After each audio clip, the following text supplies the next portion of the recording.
بسم الله الرحمن الرحیم. ګرانو کتونکو، زړو باچایانو، که اشوکا دی، که بندوسار دی، که نور دی، ناغي خپلې نښانې هغه پرېښې دي چې هغه موږ ته شهبازګړه کې او دغه شانتې نور د انډیا په علاقو کې په لاس راځي.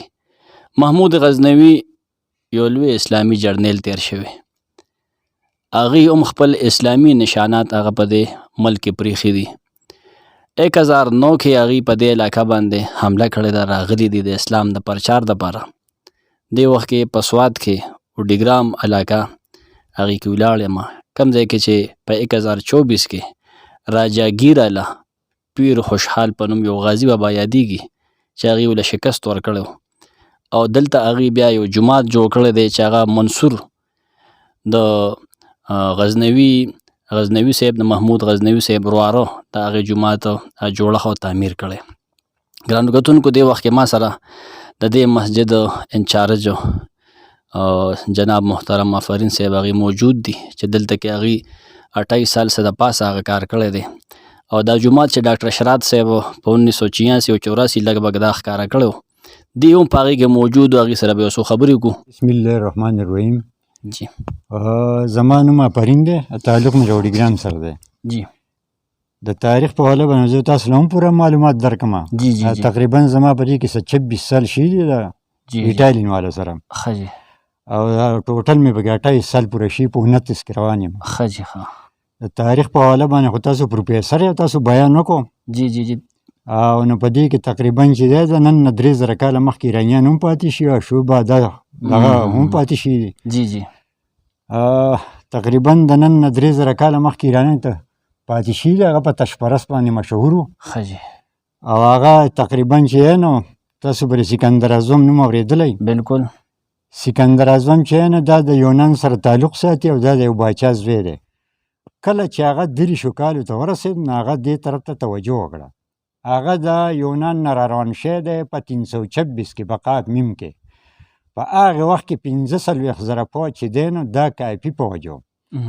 هغه د افغانستان په لار راغلی دی او کله چې باجوړ ته داخل شوي دي نو په 2 حصې کې پوځ تقسیم کړی دی. یو حصه پوځ چې دی پنډۍ پېښور مردان دې علاقو ته تللی، یو حصه چې کله چکدرې ته رسېدلی نو سوات ته داخل شي. خو په دې کې مخامخ دومره جنګ شی چې د دې اډو حد نشته. ښځې بچي قاتلان خونډازي پکې ډېره شوې ده. یا میاشت جنګ شی یا 40 سره جنګ شی، مکمل دا علاقې چې دي د ایرانیانو نه یې پاکې کړي دي. څه پوځیان ورسره لاړو، مړه شوه، څه ژوندي پاتې دي. په اخره کې په خپله هم زخمي شوی دی او هسې هم زخمي شوی. هغه د دې ځای نه په زخمي حالات کې روان شوی دی د بونیر د علم په علاقه. کله چې سیند پنجاب ته رسېدلی نه هلته اس مړ شوی دی، بیا یې وله قبر کنلی ښخ کړی دی. یو څو ورځې قبر ته ناست وه، جړلې ورته. خو په څه ټایم کې په سیند پنجاب کې د اوبو قات هم راغلی و چې کوم ژوندي پوځیان د ده سره پاتې شوي وو او دله یې د سکو اوبه راوړې نو دی دونه په غوسه کې و چې توره یې راخلاصه کړه، لوښی یې مات کړو. د هغو دا یقین واخیسته چې دی نور قتلان کوي، خونرازي کوي. وی ته نور د دې قتلانه نه خونرازۍ نه بس کړه، دې څه فایده نشته. خو لوښی هغه په دې انداز مات کړو چې یوازې به اوبه څښم، تاسو به څښئ. نو پخوا خو ساده ژوند و. اوس زمانه چې دا هغه ډیجیټل ده. پخوا به خلکو سفر کوي یا پیاده یا په اوښانو یا په اسونو. په 2-3 میاشتې کې هغه په زخمي حالات کې رسېدلی عراق ته. هلته یې وفات راغلی او نن سبا یې روضه په مصر کې ده. یو ځل دا علاقې چې دي دا دوباره خوشې پاتې شوې. د دې اوازه لاړه انډیا ته او چین ته او نیپال ته. څه په کم تعداد کې دلته لږ له خلک رامات شو او ځان له یو پیر یو. لکه څنګه چې زمونږ په تبلیغ کې امیر ګرځي، موږ مسلمانانو ته دعوت ورکوي، جومات ته رابلي، دین خبرې کوي ورته. دغه شان د هغو یو پیر و، خو هغه به د پوجا دغه بیانوه، دې تر ته به یې خلک رابلو چې چا به ته انکار کوو نو سخت به یې سزا ورکوو. یو ځل دا علاقې چې دي دا د بود مذهب والا په ولقه کې راغلی، هغو پې ځان له یې وراج چالو کړو. خصوصا بیا چې د دې اوازه لاړه افغانستان ته او خاص کر بیا سلطان محمود غزنوي ته. 1000 کاله بعد هغه تیاری وکړو او دې طرف ته توجه وکړه او ځان له د هغې وخت لښکر جوړ کړو. نه هغه حملې کړي دي 17. د هغه دا کار و چې کوم ځای به بود مذهب والا هم دا به یې وهل.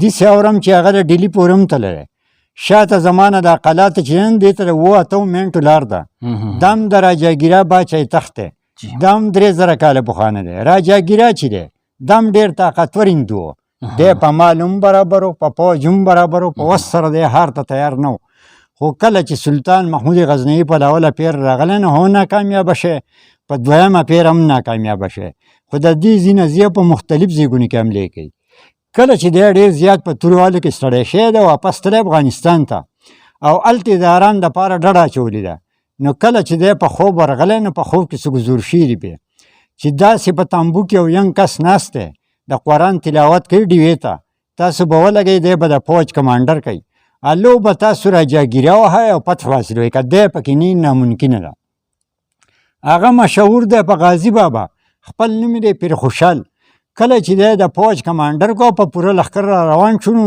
ده له ځان سره اسونه هم را روان کړي اسونه یې د دې لپاره روان کړي چې کله ته اسونه تږي کې نو دا د پانجې مانجې وي د اوبو کنیکشن معلوم کړي چې کله یې کنیکشن معلوم کړی نو په راجاګیرا پسې یې کټ کړی دی چې څنګه یې کټ کړی نو مخامخ ته تور جنګ چالو شي په دې جنګ کې د راجاګیرا سره دوه هفتې وش ټاک و خو جنګ چالو دی بیا که ستاسو خیال نو په دې جنګ کې وون چې څوک په تېښته کې بریالي شي دي نو هغه بره کالم بحرین دی بره علاقو ته هم خلک تښتېدلی په دې کې ځینې کوستاني راشي نو راجاګیرا ته وایي دا زموږ نیکه دی کله چې پیر خوشحال توره واله نو په هغه وخت کې یوه غیردینه زنانه ولاړه ویله سړي ته وګوره په ده پورې سر نشي توره وي دی بیا دغه ځای راولدلی پوخا دا روډ موډ چې دی دا هم کچه و ګټې مټې به دې ما په خپله په لاس ګزارلې اوس چې تاسو ته را کورونه په نظر ښکاري پخوا دلته یو کور په دوربین کې هم نه ښکارېده اوس چې تاسو له دې غاړې کوزېږئ نو ګس لاسته به یو بل پرې چړای کې یو بل شی دوم راشي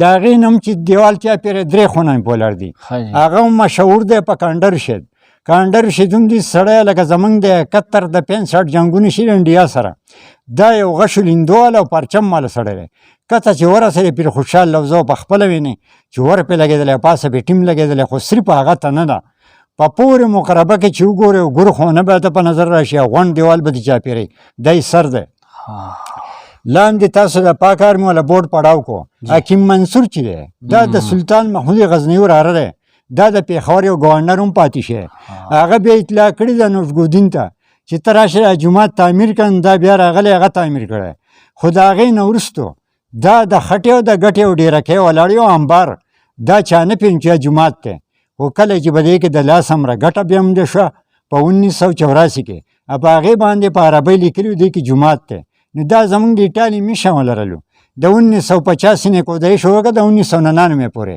په اخره کې کودایي کړې 2006 پورې چا چې دا را دریاب کړی د هغه نوم دی ډاکټر شراتو د دې دیوال نه شاته یو بلډینګ ښکاري کله چې په سوات کې حالات خراب و په 2007 کې اټکې نو هغه جمال سکول ورپسې یونیورسټي شوه زمونږ پاک آرمي والا په 2010 کې طرفه توجه وکړه خپل کرینګونه یې راوستل یو خلاړم ولا بله وړتیا کوله لاندې دا روډ جوړ کړو پارکینګ جوړ کړو لیټرین جوړ کړو ټوټۍ ولګولې خو 1000 کاله بعد چې یې نمانځه ته یې مخه کړه د وړوکي اختر مونځ یې وکړو د لویو وکړو 3 مونځونه یې پکې نه وکړل نن سبا چې دی شمال پاکستان کې سبسې پرانه مسجد څه د پاسه 1000 کاله کېږي په اخره کې به زه دا پیغام ورکړم چې زما د پښتانه وروڼه چې دي که هغه په ایروپ کې دی که په ایشیا کې که داخلي که خارجي دي زه ورته دا پیغام ورکوم چې راشئ سوات ته چکر راولګوئ سوات ته چې کوم خدای قدرتي حسن ورکړی دا د سویټزرلینډ نه کم نه دی دا شنه شنه دنګ دنګ غرونه وګورئ د واورې سیلونو کې د سیندونه وکئ بیا ورته هم د کالام وکئ د بحرین وکئ د ملم جبې وکئ د مرغزار وکئ په اخره کې ورته بیا هم راشئ وډیګرام ته په وډیګرام کې به د سلطان محمود غزنوي تاریخ نه ځان خبر کوي دا د پکنیک ځایم دی د سیل ځایم دی یو 2 رکعاته نفل به پکې وکړئ په علم کې اضافه هم راشي یو ځل د خپل طرفه دا ویم چې موږ ته اسلام په خو کې میلاو شي دې خلکو نه پې سرونه تلي یو ځل د خپل طرف یم چې دا زوړ تاریخ را ژوندی کړو نو بیا به ډېره ښایي ډېره مننه چې تاسو پروفیسر صاحب دونه قیمتي وخت ضایع کو او د سلطان محمود غزنوي جومات ته راغلی د دې نه ځان خبر کو ډېره مننه تھینک یو ډېره مهرباني جی سر شکریہ تھینک یو